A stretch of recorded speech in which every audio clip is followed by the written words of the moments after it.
Comment ne plus payer d'impôts en 2021? Non, je déconne. Si j'avais la réponse, je te la donnerais avec plaisir.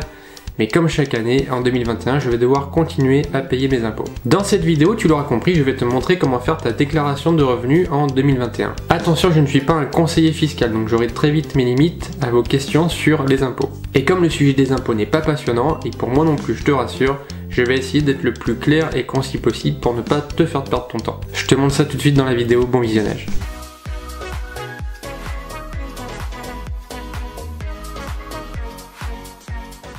Salut à toi, j'espère que tu vas bien, moi c'est Max, bienvenue sur ma chaîne dans laquelle j'aide tous ceux qui veulent s'initier aux bases de l'informatique, comme toi, si tu es là.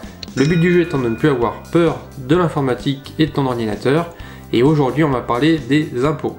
Car les impôts, depuis 2 ans maintenant, c'est depuis internet, fini le papier. Comme chaque année à la même période, tu as dû recevoir un magnifique mail te demandant de déclarer tes impôts. Attention, c'est aussi la période des mails frauduleux, donc je t'invite à directement aller sur le site des impôts, à t'identifier avec tes informations et donc éviter de cliquer sur un mail qui pourrait potentiellement être un virus. Si c'est ta première déclaration, déjà bienvenue dans ce monde merveilleux. Donc l'administration fiscale va t'envoyer un courrier avec tes identifiants, soit ton numéro fiscal, ton numéro de télédéclarant. Il te sera aussi demandé de renseigner le montant fiscal de référence, mais vu que c'est la première fois que tu vas déclarer, ce sera 0. Si tu n'as pas reçu du courrier ou si tu n'as tout simplement pas de numéro fiscal, tu peux en obtenir un en allant directement au guichet des impôts, soit te faire envoyer ton numéro par courrier postal, soit par mail après avoir rempli le formulaire adapté. Pour cela, il te faut cliquer sur « Vous n'avez pas encore de numéro fiscal », puis sur « Centre des finances publiques » en bleu. Ensuite, les impôts pré-remplissent les différents choix sur les cases bleues. Il ne te reste plus qu'à remplir le formulaire avec tes informations et le tour est joué. Grâce à tes identifiants de connexion, tu pourras retrouver toutes tes anciennes déclarations sur le revenu si tu avais déjà déclaré, retrouver ta taxe d'habitation, ta taxe foncière et tous les documents qui concernent les impôts. Dans le cas où tu as déjà rempli une déclaration l'an dernier, tu es un grand chanceux car tu as déjà tes identifiants, ton numéro fiscal et ton mot de passe. Si tu as oublié une information, tu peux toujours te le faire renvoyer par mail en cliquant sur « Recevoir votre numéro fiscal par courriel ». Autre possibilité de te connecter, c'est utiliser France Connect.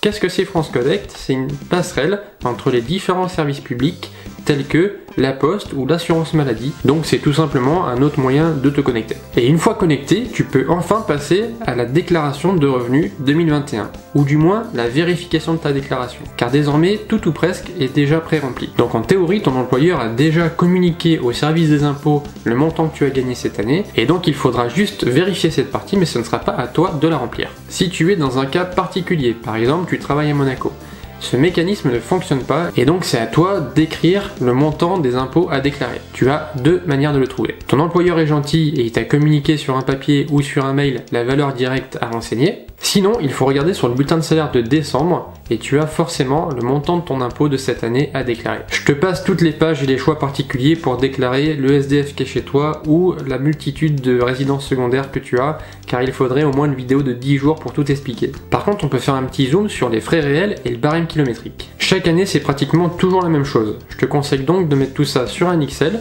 ou sur un bloc-notes si tu es plus à l'aise. Note importante, si les frais réels ne sont pas avantageux pour toi, tu peux décider de passer sur l'abattement des 10%. C'est un peu comme si tu avais des frais réels à 10% de ton imposition, donc c'est un petit calcul à faire pour savoir quel est le mieux pour toi. Dans les frais réels, tu vas retrouver les frais kilométriques. Donc si tu es dans un rayon de 40 km entre ton travail et ton domicile, le calcul va se faire par un barème qui est donné par les impôts chaque année. Pour les voitures, c'est celui-ci. Le calcul change en fonction de la puissance fiscale. Pour les 2 roues, c'est le même principe. Il faut suivre le barème en fonction de la puissance de ton bolide. Attention cependant, il faut bien calculer le nombre de jours que tu as passé à ton travail. En effet, les jours télétravaillés ou les jours où tu vas chez des clients par exemple avec la voiture payée par la société ne peut pas être déclaré comme frais réels. C'est du bon sens mais je préfère quand même te l'indiquer. Pour les paniers repas, c'est beaucoup plus simple. Il faut simplement multiplier les jours de présence à ton travail par la valeur des frais repas, soit 4,85 € cette année sur le site des impôts. Cas particulier pour cette année forte en télétravail, les allocations forfaitaires reçues par ton employeur, si tu en as reçu, sont exonérées à hauteur de 2,50 € par jour et à un plafond maximum de 550 € sur l'année 2020. Une fois que toutes tes pages sont remplies, tu peux désormais signer ta déclaration. À savoir que tu peux faire des changements après coup jusqu'à la date butoir de déclaration des impôts qui varie en fonction de ton département. Suite à cette déclaration des impôts et à sa date butoir, les impôts vont envoyer un taux de prélèvement à la source à ton employeur. Celui-ci déduira directement ce taux de ton salaire. Tu pourras bien sûr modifier ce taux directement sur le site des impôts. J'espère que ça aura pu t'aider à en savoir un petit peu plus sur ta déclaration d'impôt sur le revenu 2021. En tout cas, prends les choses du bon côté. Si jamais tu payes beaucoup d'impôts, c'est qu'en théorie, tu as beaucoup gagné cette année. Merci d'être resté jusqu'à la fin, ça me fait super plaisir. N'hésite pas à laisser un petit pouce bleu ou un commentaire si tu as des questions. Bien sûr, à t'abonner à ma chaîne si c'est pas déjà fait. Et si tu veux aller un petit peu plus loin avec moi, je t'invite à cliquer dans la description, à me laisser ton email et tu recevras directement ton premier cadeau. Je te souhaite une super journée et je te dis à la semaine prochaine pour une nouvelle astuce en vidéo. Porte-toi bien, ciao.